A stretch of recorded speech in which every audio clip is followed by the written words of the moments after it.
Hey, this is John Carlos, and I'm here with a look at the Kotobukiya Bishoujo statue of Ash Williams from Evil Dead 2. And I really dig that this side of the box looks like the Book of the Dead.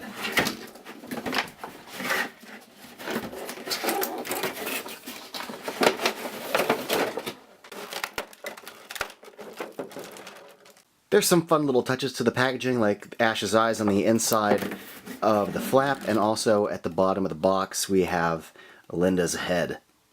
Alright, I will say up front that I mostly like this figure, with a few nitpicks.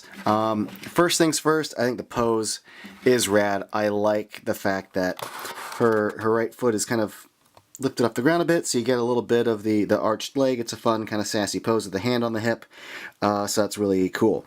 There's a lot of good sculpting going on here, so let's just dive right on in. The fabric on this, the wrinkling of the shirt is pretty good, especially all the tattered edges, so that's really cool. You can just see along the buttoning there, all the little edges going up the ripped part of the shirt, the way the parts are kind of hanging down there.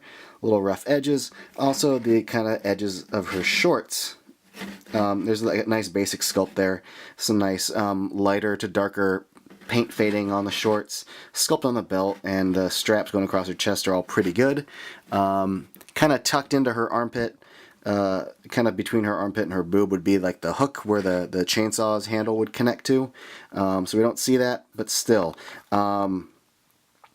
The head sculpt is interesting. Let's just dive right on in here and discuss that.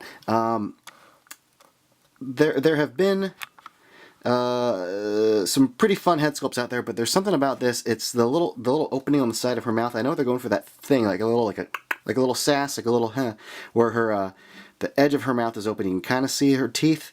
It looks a little bit better in the artwork, but here in execution, it's a little wonky. It doesn't. To me, it doesn't read the way I think they intended it to read. It just looks like a weird middle lip and then this little weird sculpt opening on the side. I don't know. Eyeball paint and eyebrow paint is good. The scars on the face work. The hair sculpt is fun. The usual kind of little front cowl, like all the little wisps of hair. You know, Koto's been pretty good at their hair sculpts. They don't go for...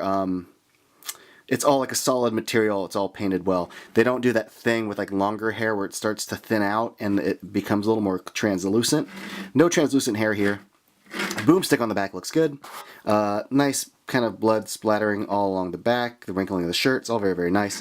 Some of my nitpicks though are the material that they've used for the body, for the skin, feels like a different kind of I don't know if it's a plastic or vinyl that they've used in the past, but it feels a little bit cheaper to me.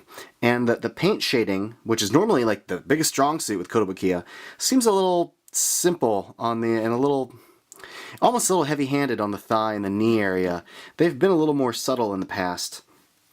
But sculpt on the boots is darn good. I think the laces look great.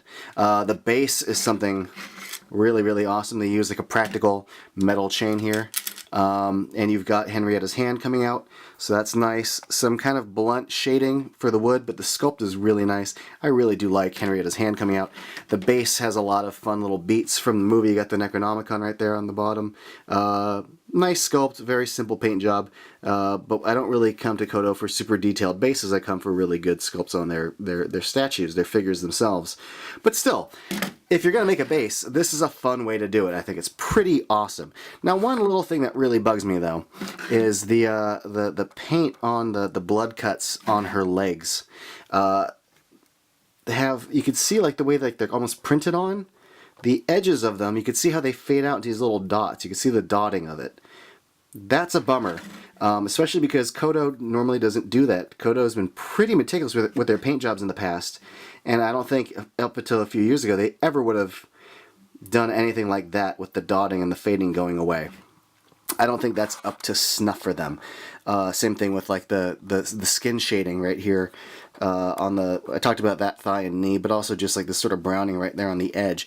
Nitpicking, sure, like at the elbow, a little bit, but this sucker retails for like 90 bucks. I see some people selling it for about 100 to 85.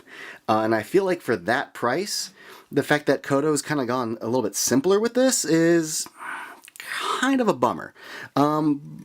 But I really do dig a lot of the things about this. The chainsaw looks great. Like, I'm not going for movie accuracy with these because they're interpretation. Like, for example, Ash wasn't a girl with a tit hanging out. But as far as like going accurate, I think this design on the chainsaw looks great. And I do appreciate how bloody it is there. But yeah, just the silver, the brown paint, all those elements on it look really damn good. This statue, just standing there on the tabletop, looks really damn good. So like, no complaints there. I just feel like, yeah, for like 90 to 100 bucks, I've seen Koto deliver better within like the $60 range a few years ago. Maybe production prices have gone up and consumer prices have gone up. I don't know. But the straps look good. The little silver paint on like the buckles look good. Even like the little pattern on her bra is well sculpted. I like the pose. I like all the elements to this. It looks pretty freaking cool. So yeah, I like it. Thanks for watching, everybody. And if you want, you can follow me on Instagram and Facebook and all of that stuff.